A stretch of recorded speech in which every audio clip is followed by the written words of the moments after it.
Hello everyone, in today's tutorial I'll be going over how I made this piggy bank inflate in specific areas and then explode using Vellum and some constraints. We'll go through this using the Vellum subsolver, the actual subsolver, and a handy attribute called temperature. So let's get started. So what I've done here is just to bring in my piggy model, and I transformed it because it was optimized for another axis. I did a match size, made it a bit smaller, corrected the UVs, and now we have our piggy. So what we need to do is to set up some of our constraints, like pinning the feet and adding some extra constraints so that it breaks apart, and adding some other vellum constraints so that it also inflates. So the very next thing that we need to do is probably to set our group that's going to remain pinned to the ground, because while this is inflating and exploding, I don't want the feet to inflate. I don't want it to float out of wherever. So now we're going to let's go back in and all right, so now we're going to make a group node, and I just want to select these parts. Probably better to do this from the front view part. Okay, so you just want to select those.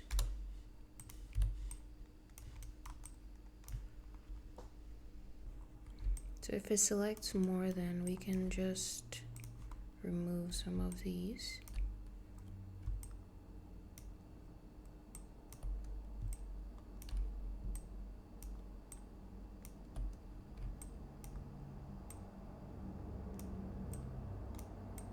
Doesn't have to be completely exact, but can just do whatever you feel is good.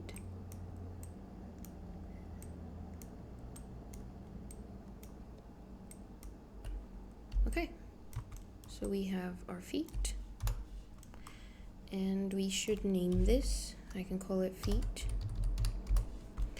and then we should promote this probably to points, because Vellum, I like to use the points, or it recognizes points instead of primitives rather. All right, so the next thing we should set is we want to set our pig to cut in specific places, and when it explodes, we don't want it to have any interior pieces. We kind of just want it to act as like a cloth in essence. So for that, we're going to do a Voronoi fracture, and we're also going to place that into an edge fracture as well, just so we can define what sort of cuts we want to have. So let's just take this into a Voronoi fracture, and we should have some points that we are scattering. We don't need too many points. We can have about that many. And so this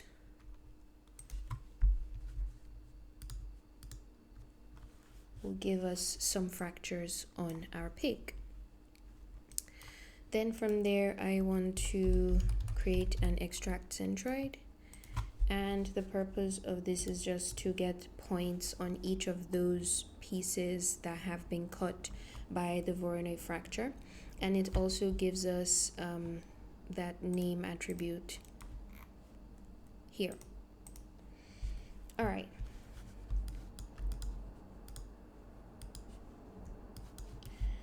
And the next thing we want to do is to set our connect adjacent pieces. And this will allow us to make connections between the points. So we're doing that for every name attribute, and we can increase the maximum number of connections to something like 5, and we can affect this search radius so it connects more of the points together. So this is what we're going to be using to divide more of that geometry, and we can just feed this into an edge fracture.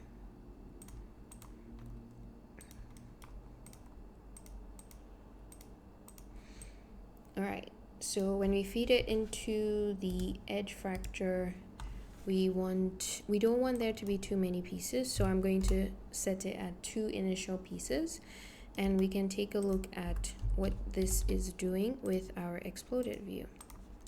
So that's how well it has decimated our geometry.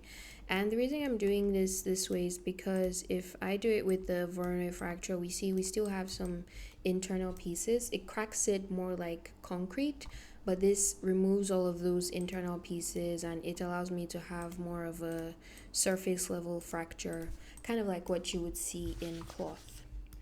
Okay, so once we've done this, then the next step would be to move on to our vellum, and we should start actually by adding some other nodes like a normal node. If we just look at that, it would be good if we have if we can just set our normal node, because that fracture could have caused some normals to be more, a bit incorrect. So we can just add a normal node.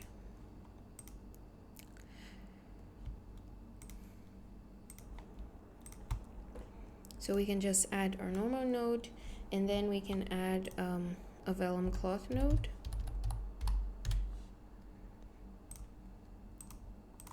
This will give us our initial settings for the vellum cloth.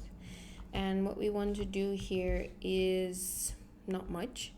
I just want to go over some of the settings, like this one. We want to change this to set uniform, and I think that's fine. If we look at the thickness, that's like an okay level of thickness that we should have. And one thing that would be good for us to change would probably be our stretch. We don't want this to be too stiff, so we want it to be more like 100, because we kind of want it to stretch and explode outward.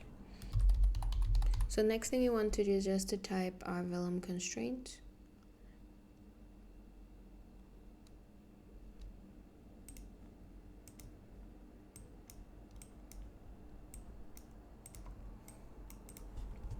And what we want to change this is to pin to target.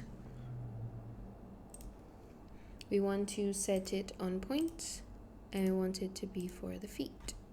So that's going to create that constraint there. We will change this pin type to soft. It just determines how it's going to pin according to the animation or target animation that we're going to get. So when it stretches outward, I don't want everything here to just be kind of like blocky. I kind of want it to look like it's stretching as well, but it's not going to inflate and fly away, basically. All right. We can do some extra things here in case we want to affect this pinned constraint in our vellum solver. We can change the stiffness here to 1, and that way we can output this into another group, and that way we're able to control it. Maybe for instance we want it to break at a particular point, then we're able to do that because we've output it here as well.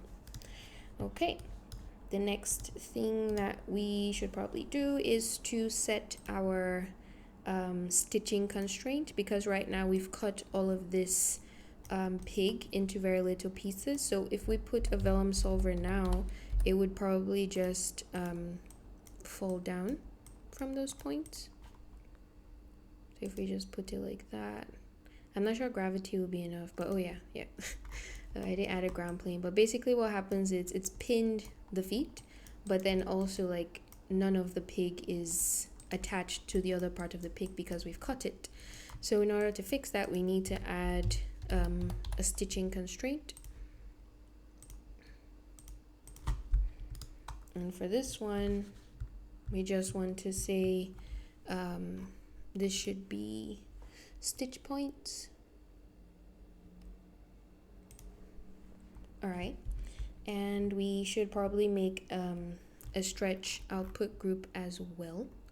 And we're renaming the output group just so we can control them separately in the vellum solver. So I can set this to tear stretch, and that's going to be its own type of group that we can affect in the vellum solver. All right, and the next thing is we will add a pressure constraint,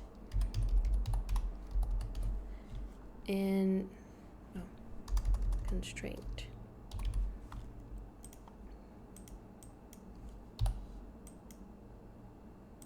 And this is kind of what will allow it to inflate.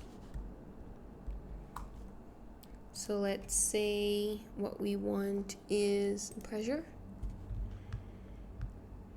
And for this one, we want to make this very little. So let's just switch those and let's output this stretch group, and let's rename it to something we can easily remember, like pressure.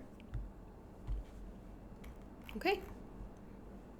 And when we finally go into our Vellum solver, because we are using a sub-level Vellum solver, if we want to do anything, we can just dive in and add some extra nodes. So first, let's add a ground position and let's see what we get. Okay. So everything is kind of just falling to the ground like that. And if we go into our Vellum solver,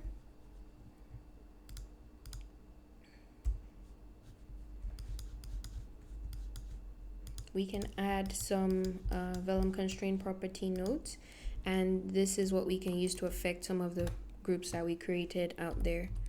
So let's add a Vellum constraint properties and add that there.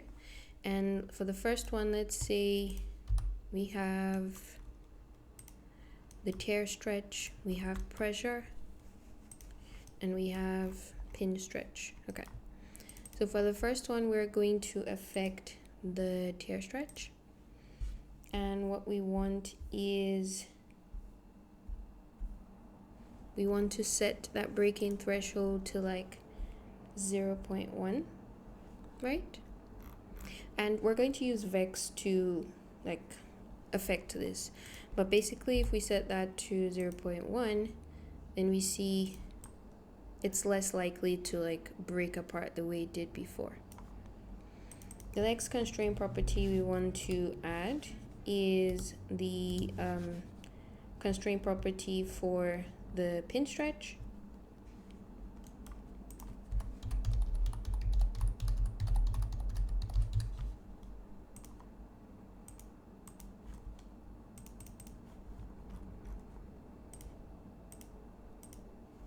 And for this one, same thing, we'll just set the break threshold to 0.1. Okay, so now if we want to see this pig inflate a bit, let us create some extra nodes here that are going to determine how well these points will scatter. Okay, so let's add a sphere.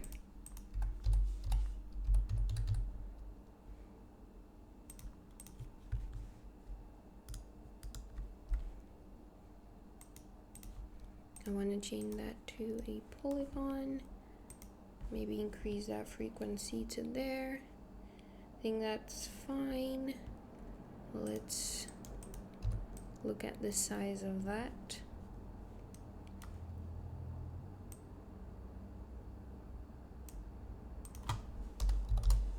And then we want to move this a bit up. So it's like it's in the center of the pig. And then we can make a scatter node.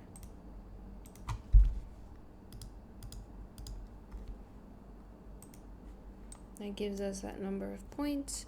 And then we can put a null.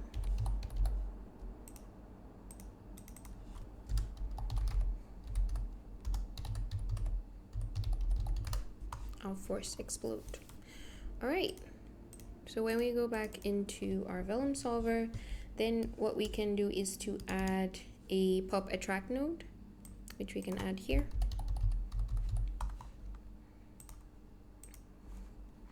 And for this one, I'm going to say I want it to be on points, and I want to use my force explode, and I can change things here. For instance, the force, say -15, right? And so let's see what that does. Okay, so now it's inflating our vellum.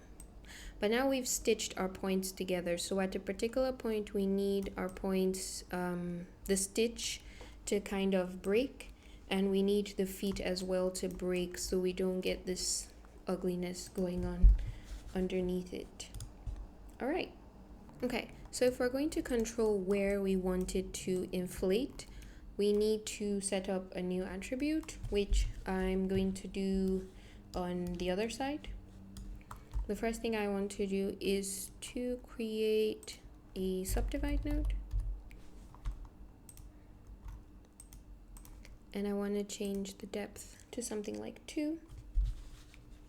This is just so I can scatter like a good number of points and just do a better attribute transfer than if it was just like this. The attribute transfer will look much smoother if it's on a better subdivided geometry. So I want to assign a color to this. And for mine, I believe I used like black or so. Yeah, so we have that. And then we want to create a couple of spheres. What I'm going to do is to copy the spheres that I used from my previous file and then just paste it here, just so I don't have to spend more time trying to figure out how I created it before. So just hold on.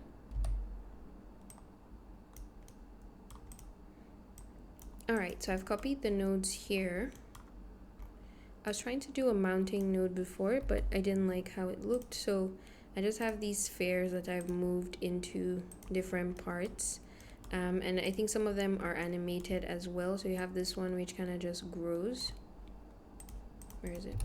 Okay, it kind of just grows into existence, and same thing with these ones. So I have that in my attribute transfer, and so I just have these spheres, and they kind of move and they grow.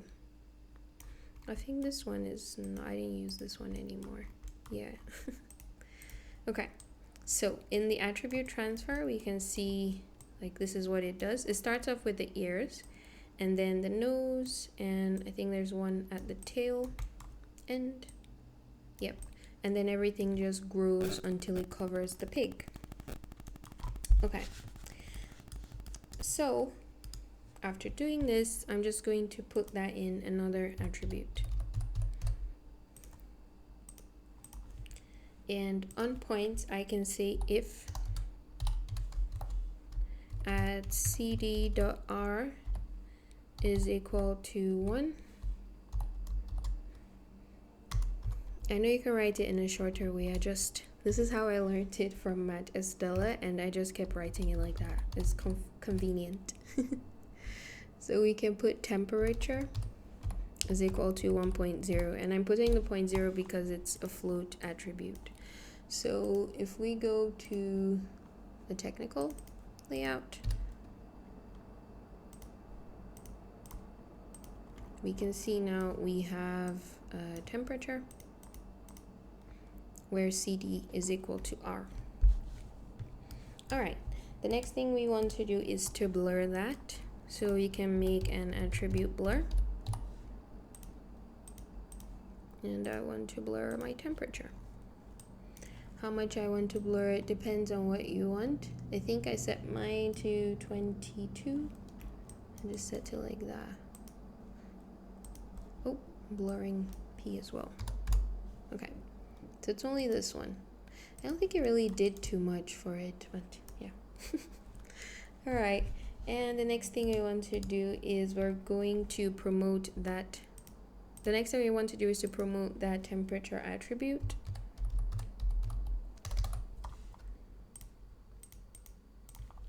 And we want to take it from point to primitive. So now it's here. And we've deleted the original. All right, and so we're going to put a null here. And we're going to call this outgrowth. Okay. And then once we've done this, we can come back to our Vellum solver, and we're going to bring that outgrowth using a subsolver. So we'll just place the subsolver here. For constraint geometry. Oop, my. Not that one.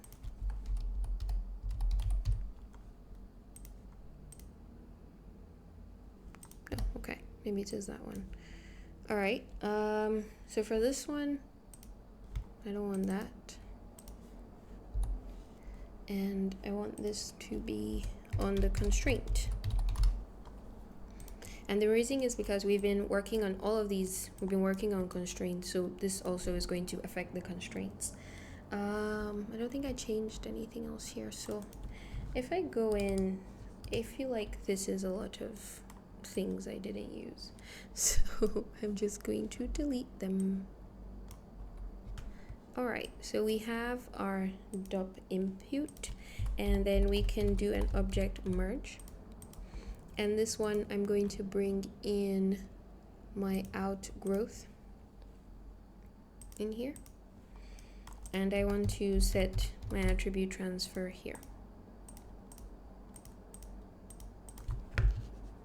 Okay.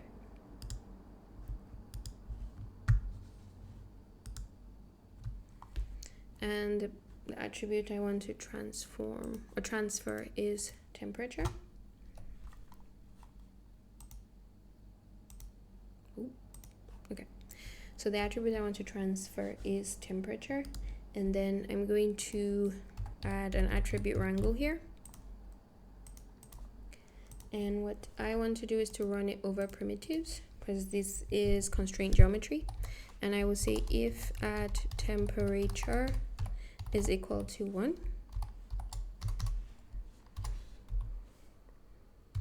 I at the group underscore pressure is equal to 1. Oh, I at group. All right. So anything that has the attribute temperature is going to have that pressure group now.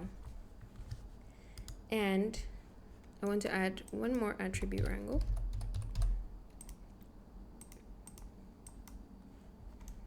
And in this attribute wrangle, what I want to say is running over primitives. I want to take that pressure group and I want to affect the rest length. So at rest length will be times equals 1.01.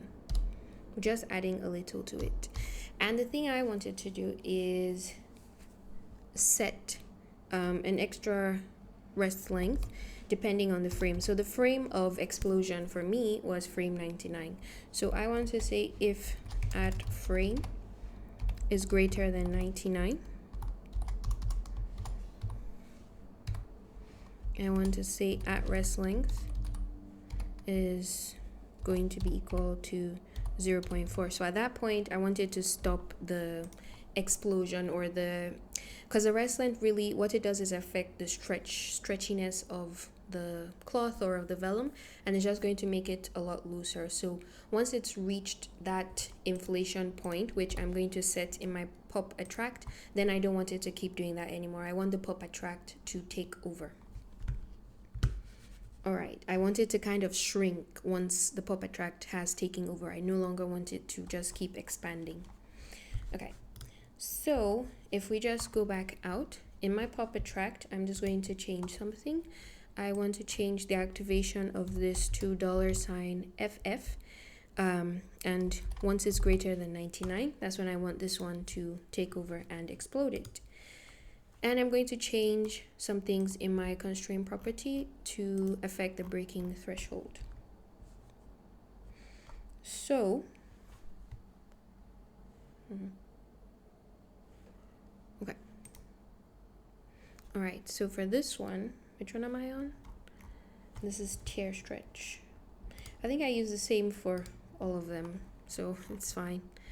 So for tear stretch, I want to say if add frame is less than 99, then break threshold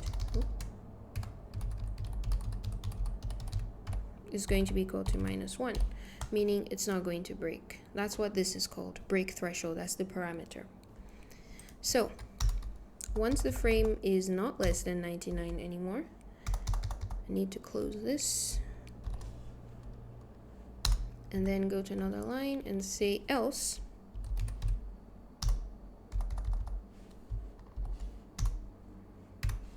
break threshold is going to be equal to channel float break.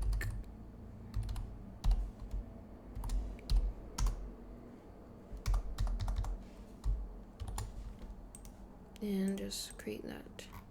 So now I can set my break here. That's going to be equal to 1. So if it's less than 99, it will be -1, unbreakable. Else it will be equal to 1, which means it's able to break. And I kind of want to do the same thing for my pin stretch as well. And for this one, I think I set it to be a bit different.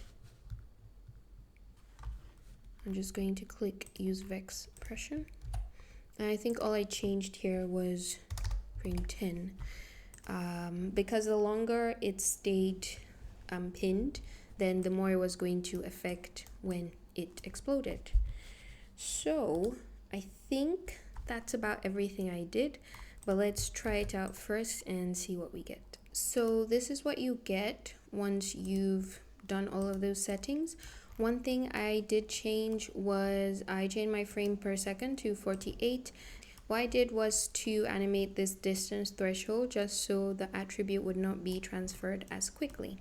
I'm just going to do a quick cache and I'll be right back. Okay, so I did a Vellum post process, I did some smoothing, and that's what we have over there. I've also done this point deform, and the reason I've done that is because I don't want some of the artifacts that I was seeing here. But the thing is, once it does explode, the point deform is not going to work. So at that point, I want to do a switch. And that way I maintain my good geometry all the way up till the end. And then I can do like as many retimes as I want. Or I can stop it wherever it is that I want to stop it. So I can like start the simulation wherever I want it. I can shift it wherever I want, and I still have a good geometry. So yeah, if you want to figure out how you can inflate part of your geometry using Vellum and then explode it using the pressure constraint, this is how you do it. So that's the end of the tutorial. I've included the project file in the description. Let me know what you think, and happy holidays.